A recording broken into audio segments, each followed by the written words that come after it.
ஆதியாகமம் 33ஆம் அதிகாரம்.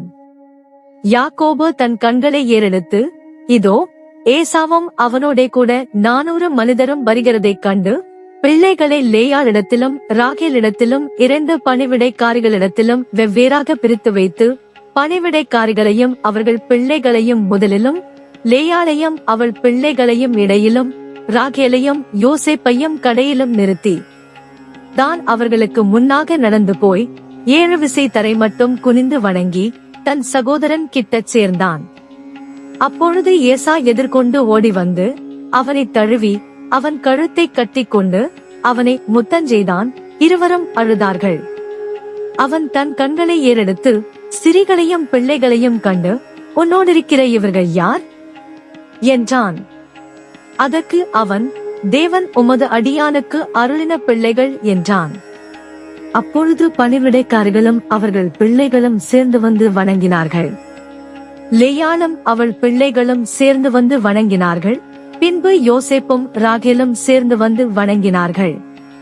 அப்பொழுது அவன், எனக்கு எதிர்கொண்டு வந்த அந்த மந்தையெல்லாம் என்னத்துக்கு என்றான். அதற்கு அவன், என் ஆண்டவனுடைய கண்களில் எனக்கு தயவு கிடைக்கிறதற்கு என்றான். அதற்கு ஏசா, என் சகோதரனே, எனக்கு போதுமானது உண்டு, உன்னுடையது உனக்கு இருக்கட்டும் என்றான். அதற்கு யாக்கோபு, அப்படி அல்ல, உம்முடைய கண்களில் எனக்கு தயவு கிடைத்ததேயானால் என் வெகுமதியை என் கையிலிருந்து ஏற்றுக்கொள்ளும். நீர் என்மேல் பிரியமானீர். நான் உம்முடைய முகத்தை கண்டது தேவனுடைய முகத்தை கண்டது போல இருக்கிறது. தேவன் எனக்கு அனுக்கிரகம் செய்திருக்கிறார். வேண்டியதெல்லாம் எனக்கு உண்டு. ஆகையால் உமக்கு கொண்டு வரப்பட்ட என் காணிக்கையை ஏற்றுக்கொள்ளும் என்று சொல்லி அவனை வருந்தி கேட்டுக்கொண்டான். அப்பொழுது அவன் அதை ஏற்றுக்கொண்டான். பின்பு அவன், நாம் புறப்பட்டு போவோம் வா, நான் உனக்கு முன் நடப்பேன் என்றான்.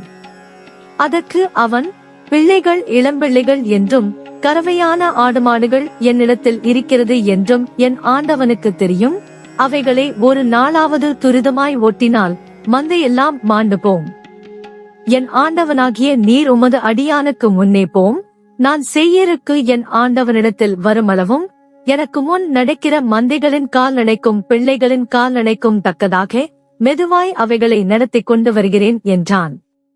அப்பொழுது ஏசா, என்னிடத்தில் இருக்கிற ஜனங்களில் சிலரை நான் உன்னிடத்தில் நிறுத்திவிட்டு போகட்டுமா என்றான். அதற்கு அவன், அது என்னத்திற்கு, என் ஆண்டவனுடைய கண்களில் எனக்கு தயவு கிடைத்தால் மாத்திரம் போதும் என்றான். அன்றைய தினம் ஏசா திரும்பித்தான் வந்த வழியே சேயீருக்கு போனான். யாக்கோபு சுக்கோத்திற்கு பிரயாணம் பண்ணி தனக்கு ஒரு வீடு கட்டி தன் மிருக ஜீவன்களுக்கு கொட்டாரங்களை போட்டான். அதனாலே அந்த ஸ்தலத்துக்கு சுக்கோத் என்று பெயரிட்டான். யாக்கோபு பதான் அராமிலிருந்து வந்தபின் கானான் தேசத்தில் இருக்கிற சாலேம் என்னும் சீகேமுடைய பட்டணத்திற்கு அருகே சென்று பட்டணத்திற்கு எதிரே கூடாரம் போட்டான். தான் கூடாரம் போட்ட வெளியின் நிலத்தை சீகேமின் தகப்பனாகிய ஏமோரின் புத்திரர் கையிலே 100 வெள்ளி காசுக்கு கொண்டு அங்கே ஒரு பலிபீடத்தை கட்டி அதற்கு ஏலெல்லோகே இஸ்ரவேல் என்று பெயரிட்டான்.